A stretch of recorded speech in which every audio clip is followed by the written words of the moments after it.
Well, the exhibition includes 48 artists from different generations, different parts of the world, different backgrounds, different perspectives, and working across all media, whether it's Yan Pei Ming and painting, sculpture, video, installation, you name it. So it's an extraordinary array of artists, and what's fascinating is to think how one person, Michael Jackson, inspired all these different artists. It seems timely to do this exhibition 9 years after he died, and when the year in which he would have turned 60 years old. And I think we can now begin to think about Michael Jackson from a slightly more historical perspective and think about what he accomplished in terms of breaking down barriers, but also what he represented and symbolized to many different people.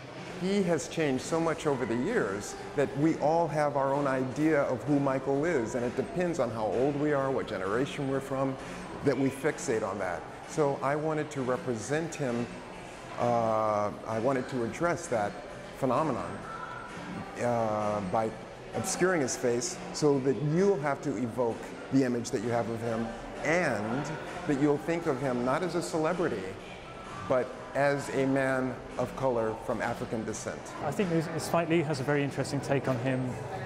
Talks about him as being a very influential black figure now, and particularly as him as a child looking as a so very kind of prominent black figure.